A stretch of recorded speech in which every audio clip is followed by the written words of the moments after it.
Welcome everybody, get your still suits ready, hop into your ornithopters, and let's go for a little trip around Arrakis. Funcom, the creators of Dune Awakening, has reasons to celebrate because they have over 1 million players who started their desert adventure in just a bit over 2 weeks, and that is something that took their previous game a year to achieve. I myself got sucked into running from a sandworm for good. I already spent over 100 hours on the game, but instead of doing a review, I decided to try to analyze why Dune Awakening actually works, what makes it successful, while usually others with similar attempts fail to get people hooked or interested in staying for longer. Let's get on with it, cause there is a sandstorm coming. Back in 2019, Funcom announced that they're getting into a partnership with Legendary Entertainment to create 3 games set in the world of Dune.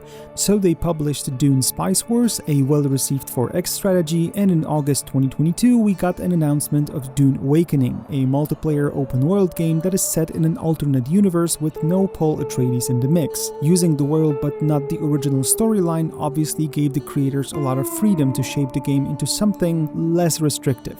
But okay, why do I feel like this game actually works? Well, there's 3 main reasons, and we'll go through them one by one. I want to focus for a while on the fact that this is an established IP because I feel like it plays a huge role in the success of the game. But it's not just about using a well-known IP, not only the fact that Villeneuve's Dune movies are hugely popular and it obviously gives an additional level of brand awareness to the game, but for many people the Dune books by Frank Herbert are like Lord of the Rings. It's a world with its own established rules, very unique ones at that, and because of that it offers a level of freshness that is mirrored by the game's design. To truly make the rules of the world work in the game itself had to be designed around those rules, not the other way around. Sometimes you get games based on an IP and something doesn't really click because maybe there was an idea for some systems and gameplay mechanics already established, and then the game just needed an IP that fits into this. And as a result, you get an experience that is somewhere in between being true to the source material and what the devs wanted to do anyway. But with Dune Awakening, we got a game that respects the rules of the Dune universe and implements systems to support these rules. If we tried to boil down the world of Dune into its simplest elements, what would we actually get?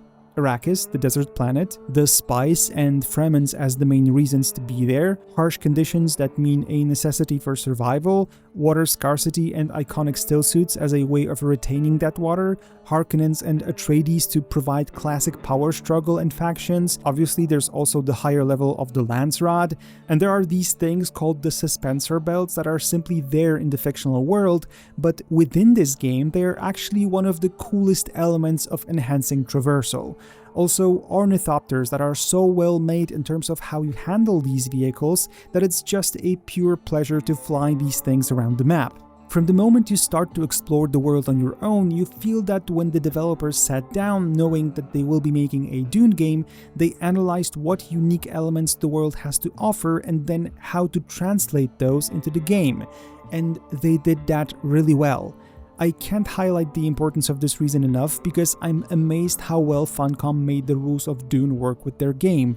Sure, it's still a creative vision and some of the things had to be bent into shape to fit the product being a game, but tell me you didn't feel excited to be able to use the voice as one of Bene Gesserit's skills, or the fact that you have shields that can't be penetrated by fast-moving objects, so you need to use charged attacks with your blade to penetrate those shields with a satisfying sound design. This is a really crucial element of success, same as how the new Dune movies present the world and its rules on the big screen, and they have the audience hooked. But obviously, this being a Dune game is not the only reason for success. This game appeals to a wide range of players and at the same time does it really well. If you're looking for a survival game with a lot of crafting, then it is here. It's what Funcom already learned really well with Conan. The classic survival progression feels right. We have this clever aspect of dividing the world into regions with differing heat levels and enemy difficulty, which means you require better and better equipment as you go further. You unlock these advancements by using resources that can be found the deeper into Haga Basin you go. It's a very satisfying loop, even if it gets a bit more grindy as you progress, and then outside of Haga Basin you have the deep desert, but I'll get to that part a bit later. Okay, so we have something for the fans of survival, but players who look for a sandbox building experience have that as well. It's fairly easy to build a new base and to get all the resources required to work on the basic structures. Actually, even decorating the base doesn't involve a lot of grinding to acquire resources. And then, apart from the basic styles, you can obviously use the visual elements used by the two main factions. Some players are building amazing structures when they want to unleash their creativity, others build something that's very utility focused. The building system is simple and at the same time complex enough to appeal to both groups of players. But it's not only that, people looking for the story have that here as well. I gotta admit, I was surprised how much storytelling is in this game and how big are the two main chapters that you go through on your journey. There are even some choices that impact the outcome of the story depending on your actions. I really did not expect that in this game. Then there's also the combat aspect. People looking for PvE have plenty to do in Haga Basin. There is a lot of content there, and even if it requires a certain level of replayability of the same locations, the combat itself is satisfying enough and varied enough with melee weapons and ranged weapons complemented with skills that it doesn't get boring too quickly. You also really feel the power up you get by advancing to a new level of equipment you use, so that is important. And yes, there's the PvP. PvP that in some ways is divisive for the players, but at the same time it is a very clever decision, just not yet the perfect one.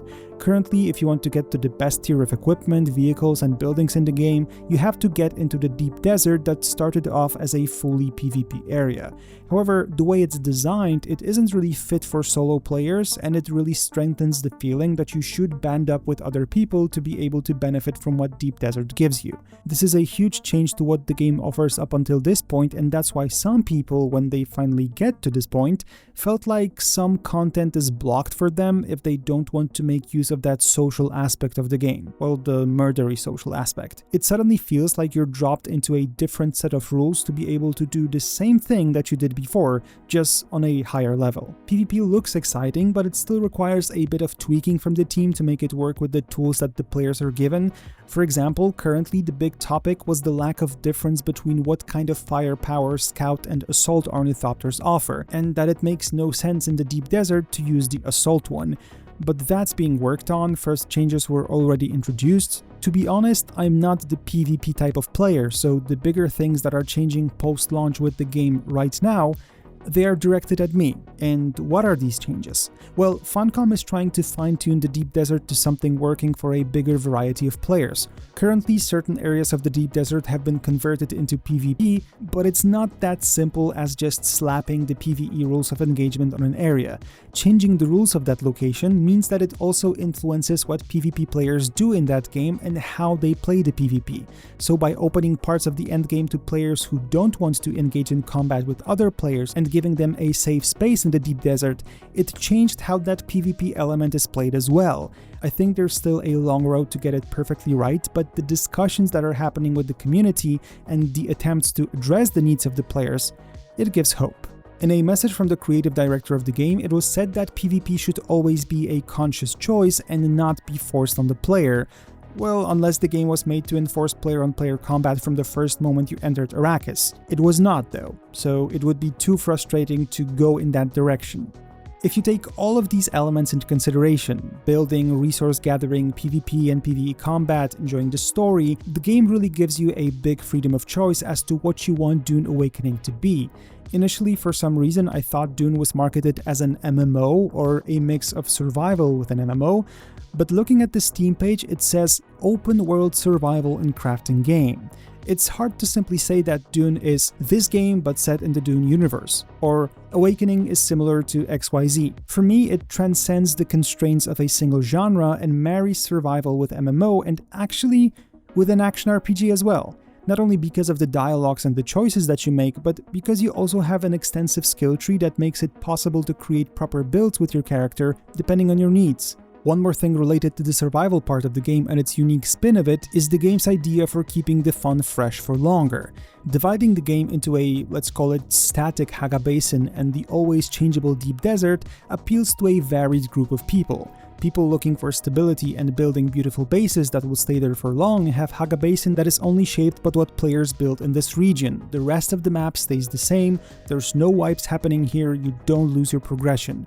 But with the Deep Desert, you get this different kind of experience where every week a Coriolis storm blasts through the map and you kind of have to optimize your actions in the zone to get the most in these weekly bursts of availability. And like I said, Funcom still has things to do before they balance it out for everyone, but they're on a good path to achieve that. At least they're open to accommodating the needs of the player base, and that's important.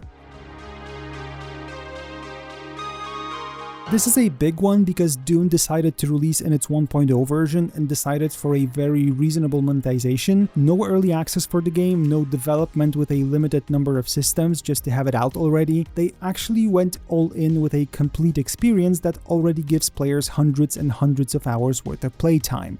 There's 2 chapters of the story you can play through that finish as an open-ended thing, but it's a long quest chain, so it will be continued, and it is still a lot of content to play through. You have levels of development and progression related to resources that seem to be in its finished form, but what actually stops Funcom from just adding new regions to the game with new resources, new ways of gathering intel, and new things to do. Also, this game is a pay-to-play, so there is no subscription involved, although there will be paid DLCs that people will be able to purchase. Here, the devs promise that there will be completely optional, and in no way they will limit your enjoyment of the game. We are also expecting expansions to come at some point to, well, expand on the world of Dune Awakening, but I don't think there has been any specifics regarding that. I'd expect a similar thing to how World of Warcraft adds new locations and parts of the story, obviously minus the subscription that the game is not using.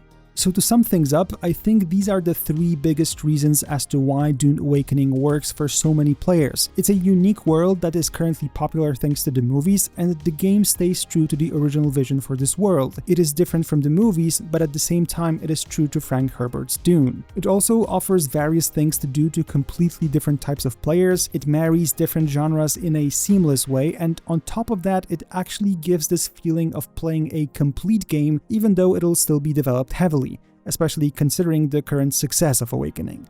Sure, I could also mention the technical stability of the game, at least this is my experience, the open line of discussion with the community, and the extensive beta tests that helped to bring the game where it is right now to ensure a smooth launch. And while all of these create a complete appeal of Dune, I think my 3 main initial takeaways are the most important, at least that's how I see this game. But what do you think about all of that? Did you play Dune Awakening and maybe you have a different opinion on the matter? What works in this game for you specifically? I have to admit, when I played the game at last year's Gamescom, I wasn't really impressed with what I saw because I got a bit of chopped work in progress experience, which got me worried because I had high expectations for this game. However, playing it since launch has been a lot of fun. I even got my fiance to try to survive Arrakis with me, and we're sucking blood out of people to make sure we can process ores. I know it sounds really bad out of context. Thank you for watching. Take care.